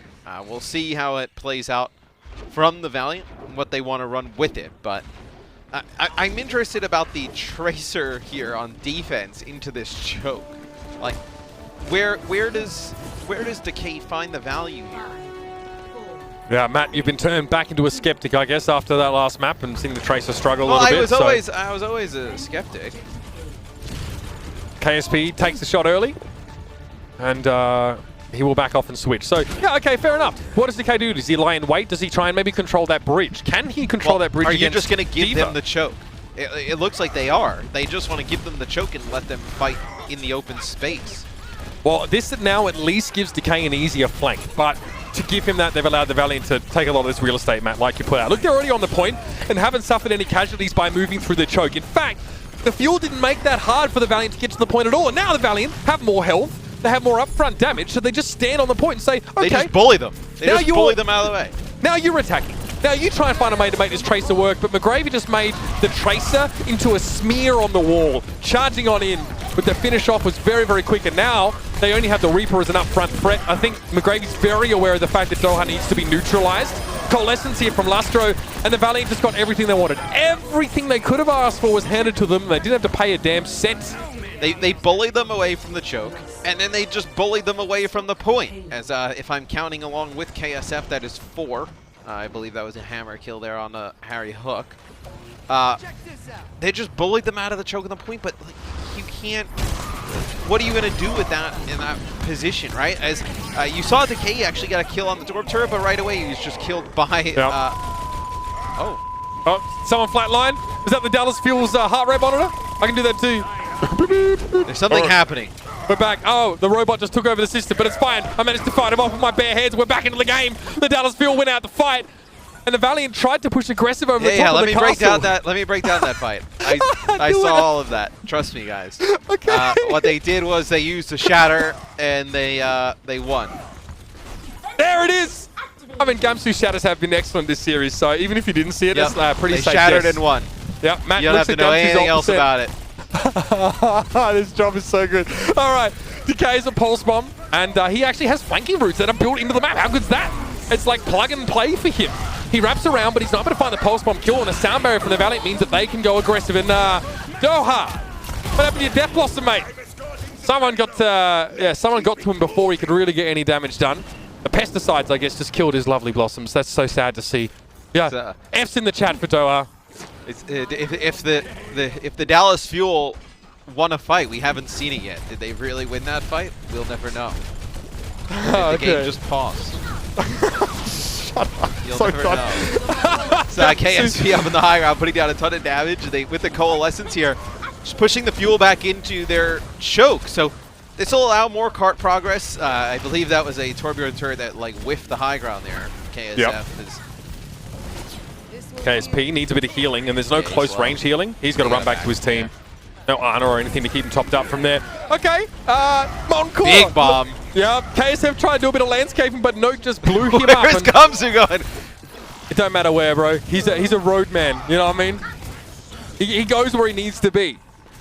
It's like Gandalf. You know what I mean? No one questions. No one questions where Guangzhou turns up, bro. Because when he turns up, I love how he charged all the way to there, and then when he got there on the flank to go kill the Reaper just TP'd away from him, and he was just this sad Reinhardt just chasing him down in the street, just swinging. Yeah, for someone with a literal jet booster built into the back of his armor, watching a Reaper just like float away like a wisp of smoke must be kind of disheartening. Either way, another shout from Guangzhou. It hits true, but Decay can't get the pulse bomb this time, and without Decay's pulse bomb, the Dallas Fuel, they lack damage. They can't really swing the fight in their favor. Now, Doha does have the death loss, but he was forced out of the fight early and is low health right now, and didn't get any healing, so he spent most of that engagement on the sideline after taking a face full of damage. So now the Valiant have a chance to take checkpoint B. Looks like just the Reinhardt with the Lucio. They're gonna have the tanks and the supports here coming out of the choke for the fuel. Well, from long range, it's gonna be that coalescence. Doha, proud as a peacock on the payload, but eventually he's gonna have to get his hands dirty. Can't sit there in his ivory tower for too long, and here we go, breaking it down. KSP drops and okay, the pulse bomb was there for Decay. You use both of your DPS ultimates in that fight. But they should hopefully not be too hard to get back. Yeah, you use a lot. Yeah, you felt like you needed to use all of those to hold on. But the Valiant's good first point take still leaves them 1:45 here to take this second point. that's a lot to invest early, and now the Valiant, they're going to have their Death Blossom, they're going to have a Molten Core, they'll have their own sound barrier here to potentially take it. KSF playing inside the castle. Is he the king? No, he's been evicted.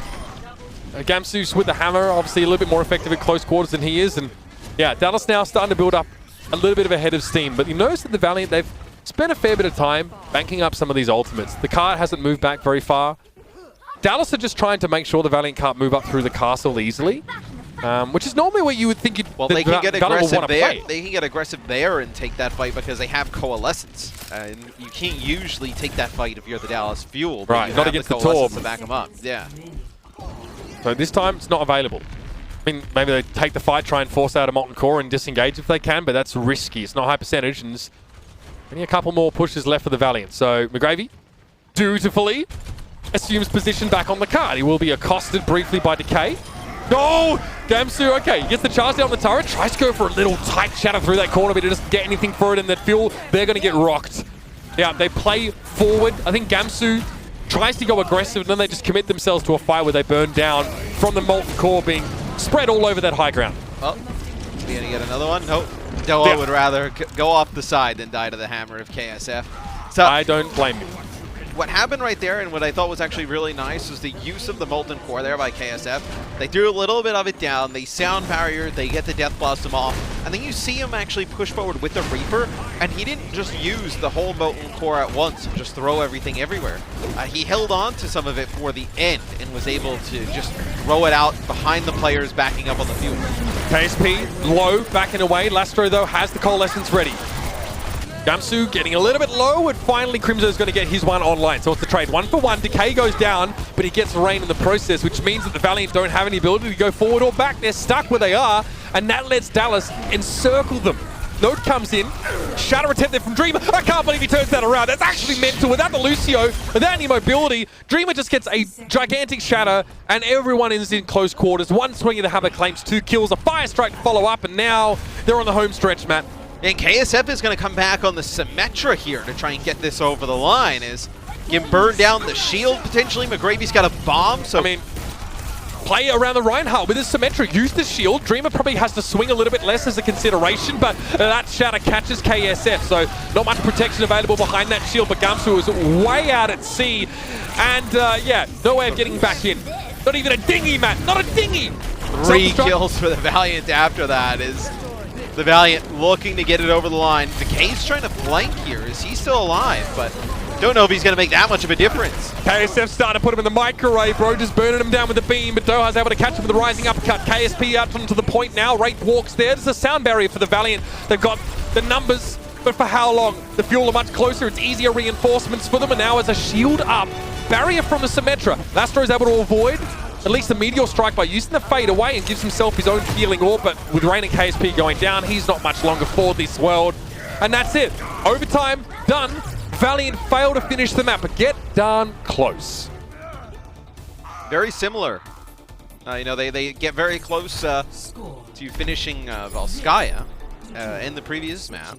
They finished Route 66 completely, but we'll see how the Fuel go now on offense. Playing the Torb here on that high ground in the back is going to be an issue for this Tracer. Valiant just have this.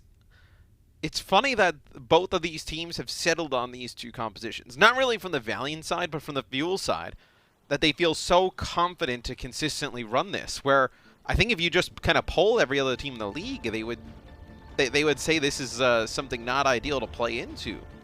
Yeah, and I think it depends on, like I said, someone like Decay, it depends on A, their inclination to play something like Torbjorn, B, their proficiency on something like Torbjorn, or how much better they are at a pick like Tracer, right? You're a coach, you listen to your player, you trust them. If Decay says to you that, hey, I want to play Tracer, then fine. If a coach says, Decay, look, I think your Tracer's way better than Torb, we want you to play that. You know, it is about giving yourself the highest percentage chance of winning, and sometimes it means going against the grain a little. I do think Decay is one of those players that if he feels like this is the best chance for the team to win and he wants to play that hero, he has that kind of carry potential where he can do it. I don't think you can kind of deny him that. Especially if the rest of the team feels confident as well. KSF hoping that he'll be camouflaged in the bush. His height lends it to it. Unfortunately, his colouring does not lend him to it. So He won't be sitting there for too much longer. So Decay, all right. So Decay probably tries to get in on the left-hand side, gets the health pack in here. They're trying to secure the bridge and then push out once the rest of his team joins him there. I think KSP realizing he's a little bit too deep, and Dreamer is definitely too deep. Still, the Valiant are able to trade. They still, they facilitate that kind of aggression by ensuring that at least they get a 1-for-1. The problem is that the fuel spawn much closer, and you don't really want to take just even trades against an attacking team when you have much further to walk, man. No, and you're right now. You're playing around Decay. He's gotten this space now after that first pick off. See him dash up to the high ground. He's just got to get a pick. That'll be Crimzo using the Coalescence to kick it off. Now, if they don't find a kill, the later Coalescence will be more effective. Yeah, Lastro holds on to his, or didn't get his as quickly, and now the Valiant have that in play. The Fuel don't. Somehow Doa's able to catch KSP. Looks like that was out of line of sight of Lastro's Coalescence. So now Dreamer's probably looking for a large shatter here to try and make up for the numbers disadvantage when KSF is down as well. And the Fuel now can break over the Valiant like a wave, and they do. That's what a one-player advantage can turn into when your other DPS is also putting out some serious numbers. As it was going to be KSF going for the Molten Core, but Decay with another Pulse Bomb stick directly onto the Torb. The Torb is actually a pretty easy target for a Pulse Bomb.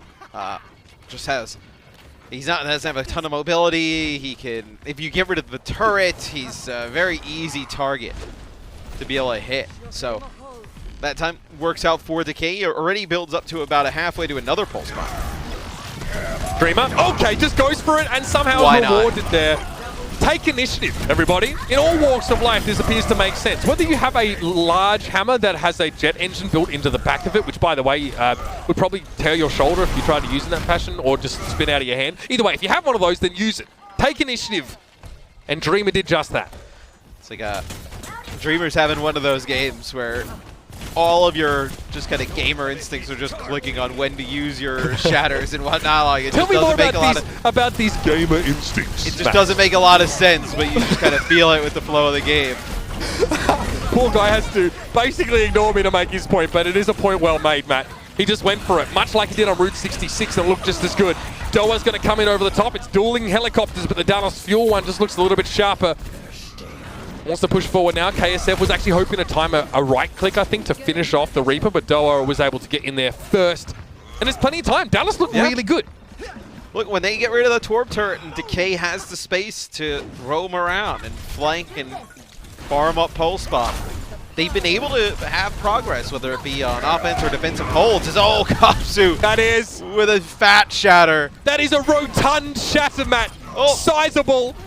And yes, that's perfect for the Fuel. They still move in the cart this entire time. They're going to have a huge time bank advantage against the Valiant heading into this last phase of the map. Los Angeles can push out.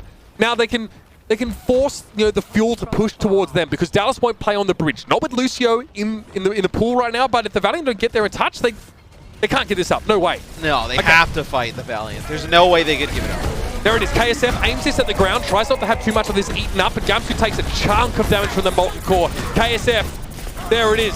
Well, it's the opposite of the normal problem of not enough butter, too much bread. Plenty of coverage there from that Molten Core.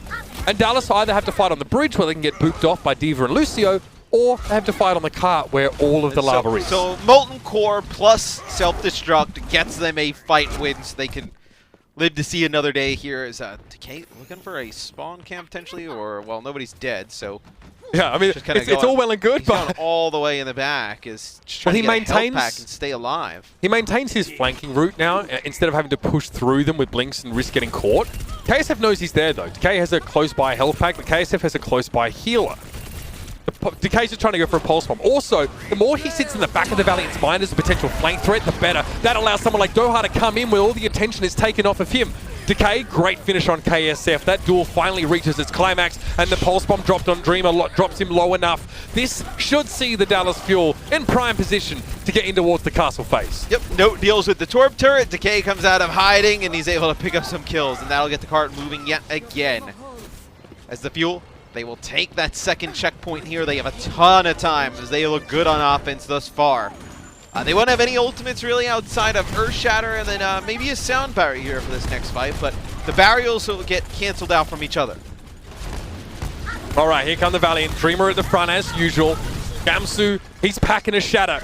And he lets it go into a shield. Not really what you like to see. In fact, some may say you hate to see it. Now that Fuel are trying to disengage as much as they can, KSP didn't want to give him the chance to do that. He tries to go forward with the Death Blossom, but he doesn't find anything. Doha, little low, but a Coalescence from over his shoulder from Crimzo keeps him up. And that's pretty sweet for Dallas. I mean, they walk into a sound barrier and they were able to disengage. It is kind of tough, though, for Dallas as they lose a player. Now they're going to have their own beat go off. It'll be Coalescence here for Lastro. And Dreamer just swinging away, connects with 2 in the choke. As the Valiant, this is the type of spot they wanted. They wanted a narrow choke with 1 or 2 entrances, and this makes it a little bit easier to deal with Decay. When you have that open space, that's when he's been able to pop off. Decay was on the wrong side of the choke to get the sound barrier. McGravy had already lined him up and sort of made a beeline for him. Then the sound barrier went down for Dallas, but Doha was on the inside of the castle, Decay was, and he couldn't get a sound barrier. So he's already at 20 health when the barrier gets dropped, and the Fuel immediately lose a player. Not ideal when you're trying to win a fight with a big 6-player ultimate. So you see how low Decay gets, and then the Molten Core coming in. He's not going to be able to make it out alive. That Torp turret is a nice spot from KSF. It puts down some damage as they come on in. They're alerted to where these players are on the flank. And now the clock's starting to dwindle down. Yeah, 1 minute 37, and the Fuel haven't really set foot inside the castle at all. The Valiant also have time to build those ultimates up. McGravy just went for a remix, self-destruct attempt. Okay, Shatter.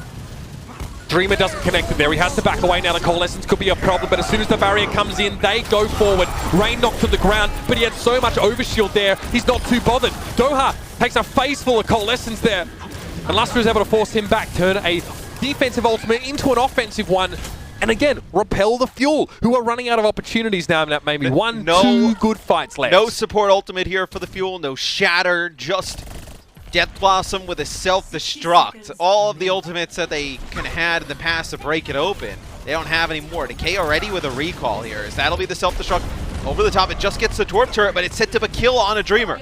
Dreamer had to have his shield in that direction just in case the bomb didn't go around the corner, and that was easy for Doha then to get those shots in at close range. He would have died in like 1 or 2. KSP, how does he survive this? The defense matrix covering him, the whole Death Blossom. You saw the healing. His positioning was absolutely perfect. And he had protection from McGravy. You cannot ask for much more than that, KSP. He just broke the ankles of the Fuel. Decay with a pulse bomb. It's got to be a good one. He's got to connect, but it still may not be enough. The Lastro with another Coalescence Molten Core at the ready from KSF. This is the Fuel's last fight. That window was closing in front of the Dallas Fuel. The one that looks so enticing now may not be available to them. Decay's Pulse Bomb catches Dreamer out. That's the start that we're looking for. Molten Core comes out from KSF here, and Decay is going to wait in the side room for the time being. Now he takes center stage though, pushes straight up, getting rid of KSF, and now spending some time in the back line where Rain can't really force him back. He's got enough damage on the enemy. Lucio trying to force him to disengage, but he gets a little backhand, a slap as Rain tried to escape to his own spawn. It's big, though, the map still. It's big though that McGravy was on that cart just contesting it for so long. This is going to allow Rain and Lastro to get back into the fight with a final chance, as Rain is going to get a beat out of this. There is a chance though. Dallas once again, like Volskaya, are just hanging on the precipice between victory and defeat. It's a Shatter in spawn and it gets 5, and that should do it. The Valiant don't have the chance to spawn back in now, and this match is delivering. There it is. The Dallas Fuel take Eichenwald away by the skin of their teeth. It's a huge Shatter from Guangzhou. The Valiant, they had a decent chance if they make it out, because Dreamer had another Shatter. You had a sound barrier from Rain, but Guangzhou comes up big there at the end. That was sick. Is gigantic. He and Dreamer are both stepping up now to be playmakers. The Valiant had a crazy hold. The Fuel get point B. They had like 3 minutes plus in the time bank to get it all the way to the end. They get them into OT basically at the choke. This series was absolutely meant to go this way. The distance, that is. Dallas Fuel, I mean, they have the damage dealing line, Matt. I mean, Doha and Decay, 20 kills for Doha, 16 for Decay. They're definitely, again, in terms of volume, they are outperforming the DPS from the side of the Valiant. The Valiant just have this frightening front line. They couldn't quite carry them towards the end of that round, and so we get a 5th map, and I couldn't be happier. Oh, no, I mean, this final map's going to be crazy, as, we'll go back to a control map, which the Valiant won earlier, but it seems like it's a much different series. It really it's a coin flip of whether this Tracer starts to work or not. And at times it looks great, at times they get bottlenecked in a choke for an extended period, and there you see there the shatter from Guangzhou. Just gets everybody pretty much. It's a 5-player shatter in the spawn. Yeah, everybody but KSP, and he wasn't enough to get the job down. So, map 5, the decider, the tiebreaker is going to be just around the corner. Do not go anywhere. You cannot be missing the end of this exciting series. Coca-Cola is the official refreshment of the Overwatch League.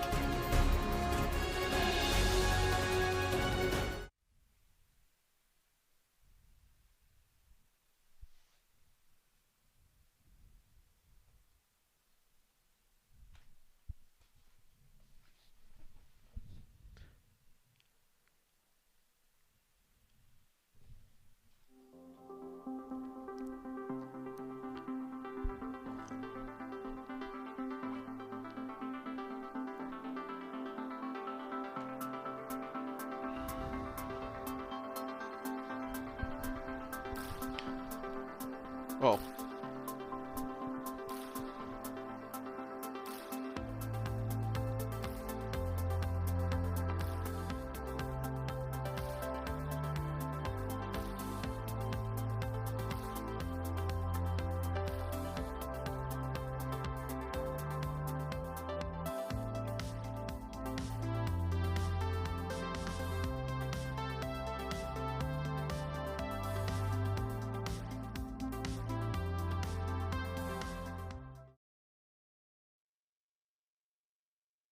Here we are at the end of the road, ladies and gentlemen, potentially at this last map. There can only be a victor here. No draws possible with a control map to end the series. The Los Angeles Valiant, Matthew, they came out of the gate strong, but these two teams have traded maps back and forth. The maps that the Valiant have won have looked one-sided. Yes. The Dallas Fuel have managed to get their victories in very close, very scrappy brawls. It comes down to the wire with them all the time. I mean, that's how they've been getting their wins in this series. It's been one team not wanting to, it's both teams not wanting to move off of what they I think the meta is and the ideal composition is right now. And sometimes, you know, the slower brawly style bends to the Tracer and the Reaper coming on like flanks from both sides and sustaining. And then sometimes you're not able to get those flanks and the angles because of the map geometry, and you're just stuck. Yeah, I mean, it is a clash of ideas that is taking place out here on the battlefield, Matt. That's what's so exciting about it. Two coaching staff, their different takes on the game, the players following that direction, and then we get to see it enacted here. And you know, we talked a little bit about like the comparison between the two styles, right? We have to caveat that a lot of this depends on the individual performance of the players that have to be carrying that out. So you have multiple stratum of ways in which these, you know, sort of games can be won. Yeah, it's really come down to a lot of the times like the play of, let's say it's a Decay or a Guangzhou. We take another look at Guangzhou's crazy shatter here. A little bit longer, just comes flying around the corner. They didn't even see it coming. That is, yeah, I mean, and if you're in that position, like your head goes into your hand straight away. It doesn't need to be on your keyboard and mouse because you ain't playing that round anymore. So we get into the final map. Looks like it's going to be the same kind of song and dance we've been seeing the whole time. It'll be the Torb versus Tracer. 2, 1. And out of the gates we go. We'll see the, Symmetras will teleport people forward. Yep. You know, look, the problem is Symmetra needs to sit behind shields, and Ryan's shield gets dropped too often because he's swinging. I mean, that's what he has to do. If you have an Orisa, okay, maybe that makes more sense, but not here. It's back to the drawing board for both of these teams, and this is the styles that they've been working on. Now let's see one last time which one is better. When we've seen the fights come down to like playing over like one small choke, that's where we've seen the Torbjorn play off. When the map gets wide open and they're spread out in lots of angles to flank and watch, that's when we've seen them thrive with the Tracer. And it's going to be 2 quick kills for the Valiant. Control in general, it kind of lends itself as that is number 5 from KSF on his stat track hammer. When it tends to be these small chokes and you can only go one way or another way, there's not like 4 or 5 different angles somebody could come from. That's when the Torbjorn's playstyle has definitely paid off. Oh man. Goha got blown up right at the start of that fight as well. I don't think he realized what happened. He was taking damage from McGravy and then he got one clapped, I'll call it, from KSP. With a headshot, he was playing up close. Took him by surprise. So the Fuel started that fight, without one of their DPS players, and it was easy for the Valiant who have a lot of ults now. This is the snowball effect on a map like this. Dreamer, Shatter, tries to get it behind Guangzhou's shield. I like the play. Didn't catch anyone, though. And, well, Decay gets a pulse bomb. Now, Coalescence is in play. Lastro needs to get that Ryan healed up, and he does. Keeps Dreamer alive, but he can't keep both Dreamer and KSF alive at the same time. This is what Tracer can do, Matt. Even if she's not getting kills, she can tax your overall healing resources to make it impossible to keep everyone up. The Valiant, though, Matt, they pop barrier. They keep fighting. Right, the issue is if they do keep everybody off, or if you're not putting down that damage, it's just the extra beef and sustainability from the Valiant that'll come out on top. I can't believe there it. There goes Doa, as the Valiant should be able to hold on to the point. I can't believe he's done that. Dreamer just inside that close corridor gets a short-range charge and pops Doa like an absolute cherry. That is fantastic. And the Doa Valiant was definitely about to kill him too. They win this. They'll have their Death Blossom. They have the Molten Core. They're going to have another Shatter. We're already at 75% and counting. I mean, we're in potential final fight territory. And there's 2 fights in. 2. Yeah. All right, Decay trying to get rid of the turret. Struggling to do even that because McGravy is the watchdog right now. His hackles are up. Here come the double Coalescences. KSP over the top. It's quite the light show, but in fact, it's quite dangerous. Guangzhou down. KSP removes him, and this Pulse Bomb has to bring the fight back. It's a trade. With Dreamer out of the picture, the Valiant are down to 4. It's 5v4 in the favor of the Fuel, and Decay and Doha are the cleanup crew. Solid janitorial effort. That'll keep them alive in this map for now. Yeah, it's one fight really the entire time that goes all the way the distance to get it to 99-0. Now the Fuel have to run it back. Still have some ultimates here available for the Valiant as KSF, before he had an opportunity to use the Molten Core, got taken out as Guangzhou potentially going for a Shatter after this bomb. We'll see the bomb go in. Doesn't get anything. Yeah, Valiant decide that for that moment the discretion was the better part of Valor, but now they're not doing anything, Valoris, because they're knocked to the ground. KSF tries to turn his head, but really it's just a matter of getting some exit kills here for the Los Angeles Valiant. You sit down, wait your turn, come back when you're respawned. 2-player Shatter there from Guangzhou. Then they clean it up quickly, so no reason for the Valiant to invest anything after that. So now this will be the Valiant one of their best chances to take the point back.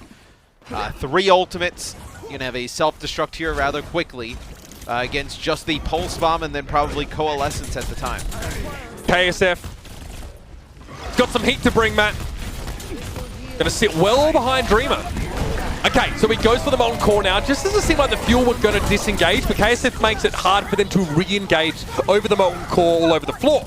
So they have to work from the side room only. Okay, good Pulse Bomb, though. Again, he gets rid of Dreamer. So many of his kills come from that ultimate ability. He's getting it so frequently. Notice desuited. The Valiant still have a chance in this fight, but with Guangzhou swinging and a Shatter available, yep, he's going to seal the deal.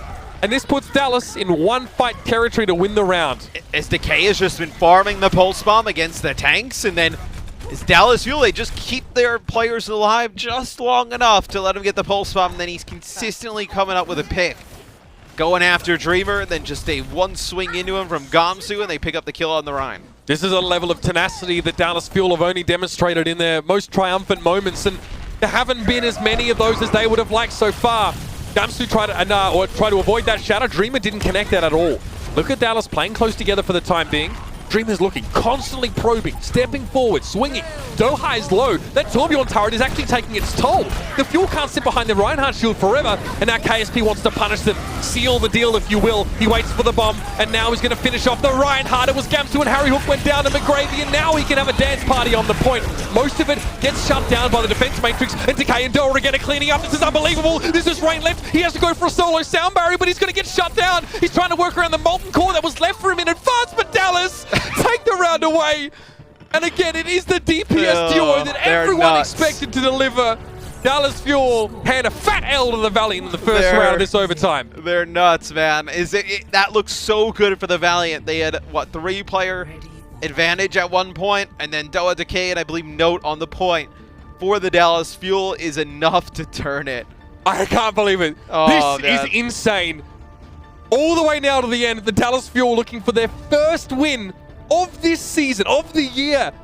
A season where a lot was expected of them. These new players came in. They came with big names, big price tags attached to them theoretically. Now they're showing up. And the Valiant have always been a scrappy team, but the Fuel are standing up to them here with a mix of veterans and new talent. So, you look, they're going to ride and die on this composition, both teams. So really, it should be the Valiant who have an advantage with this comp. But Dallas has just played tremendous with the Tracer today. In a lot of different situations, it's been Decay and Doa. 2 players is a DPS duo we were talking a little bit about in the pregame. It has to be probably top 5 in the league as a damage dealer combo. The Tracer has 9 kills, the Torb has 2. The numbers speak for themselves. Decay has 3 Pulse Bomb kills out of 9. Tracer showing up now. McGravy extra keenly aware of where Decay could be. He needs to shut that Tracer down. And this is his last chance to do it on this round. Again, takes a circuit, sees Decay's in the back line, and Decay doesn't seem bothered, just chipping Dreamer down. Look, Dreamer can't trade anymore with Guangzhou in the front line, and Decay gets the finish on Lastro. The Dallas Fuel now, they've got some momentum, and they're taking it all the way to the bank. And McGravy can't constantly chase the Tracer because they need the defense matrix to the front line to deal with the damage that's coming in from Reaper. So you can't ask him to be in 2 places at once. He needs to kind of pick a decision and away and go with it. And what are your options? Turn your back to Decay, let him farm Pulse Bomb, or turn your back to your Reinhardt, Dreamer, and let him get ran through by Doa. There's not really a great option for McGravy here. That's why the Torb turret's so crucial in this. We talked about this. The back line of the Valiant is pretty well suited to dealing with Tracer. Fade away, or just boop her back. But it hasn't worked out so far. Decay's been so insistent on staying around. Now, KSF gets Decay there, finds him with just a random headshot. It's kind of like the same as playing May. And KSF's drawing a lot of attention, but the Fuel do well. They coordinate. All 5 of them go after the Torb, and they get rid of Dreamer too. The Valiant tried to drag their attention away, but all it's done is bring the Beast right down on top of them. And the Fuel now are approaching 50% with 4 ults, 5 ults ready to go. This would be a huge win for the Dallas Fuel. Their damage dealer, the whole team looking fantastic today. And there's a lot of pressure on this team. A huge fan base. They haven't won in a very long time, it feels like. A win here against the Valiant, who we peg as a pretty good team in the division, would be a massive, massive win for Dallas. Was Dallas's last win at their homestand last year? It might be. That is incredible. It might be. It's been like almost, it's probably got to be like a year almost. A huge moment for this team if they can catch the W here against a very competent team in the Valiant. Feels like it at least. That's the shatter. 3 players reign a little bit too late with the sound barrier. Couldn't keep KSF alive, and with that source of damage out of the picture, Dallas keep marching on. KSP has to commit now, has to try and go for something with a Death Blossom, but he doesn't have a lot of backup against Dreamer. McGravy is down. Doha responding with a better Death Blossom. And the Fuel now look like they're not going to let go at this point. Victory was in their sights. And what a moment of catharsis for this organization and their fans who've been waiting so long for the victory. Dallas Fuel take the win against the Valiant here. Their first win for quite some time and their first of the year. And looking at this roster, Matt, many more to come. Look, if Doa and Decay play like that, this is not going to be their only win of the season. They're going to rack up a few. We thought the Valiant coming in had an advantage from what we've seen from them. They were playing a composition that we thought was more advantageous, better than the composition that the Dallas Fuel were running. But the Dallas Fuel were just a better team today. They looked really strong here running that Tracer Reaper. And Decay was rumored to be quite a high-profile acquisition for the Fuel. He seems to have paid off already. Yeah, he was sick. It's going to be... Matt, it's pretty easy to sort of predict who our player of the match here should be. It has to be Decay. Bringing out the Tracer, a pick that, for good reason, made people skeptical, unsure about whether it would work. But his individual skill enabled him to overcome the theoretical limits to playing this Tracer against their composition. Well, in theory, the Torbjorn was seeing so much play this week to counter picks like the Tracer. Teams moved so far away from it to just mirror the Torb v Torb that nobody even wanted to risk going near the Tracer play. The Dallas Fuel, they committed to it all series long. At times, it didn't work, but they got the win and Decay played nuts. What a beautiful moment for the Fuel as well to bring Harry Hook back in there. Yeah. Crimzo as well. Canadian national, looking to get more and more experience in the lineup. They won with this mix of old veteran players. Guangzhou, Harry Hook's on there, but then you have the new players. Decay, Doha coming. Not new, but definitely younger. These guys are bridging huge gaps, both culturally and also in terms of experience with the game. And they do it in such impressive style. Now, the maps that they lost to the Valiant map didn't look close, but they knew how to pick the W's here. The maps that they won were tough, but they still got them. They still got them on the board. And a victory here, finally. And after losing for what feels like a very long time, or being on the end of a lot of losses recently, it feels And it has to be a big sigh of relief for the Dallas Fuel just as a team. Like, okay, we've now shown we can win against a team that was a team last week that beat the San Francisco Shock. Like, now it makes you look at the Dallas Fuel in a different light. Like, hey, with these damage dealers, they're going to be dangerous a lot of these weeks. That they don't have to play the meta. They can play stuff that works for them and still get wins.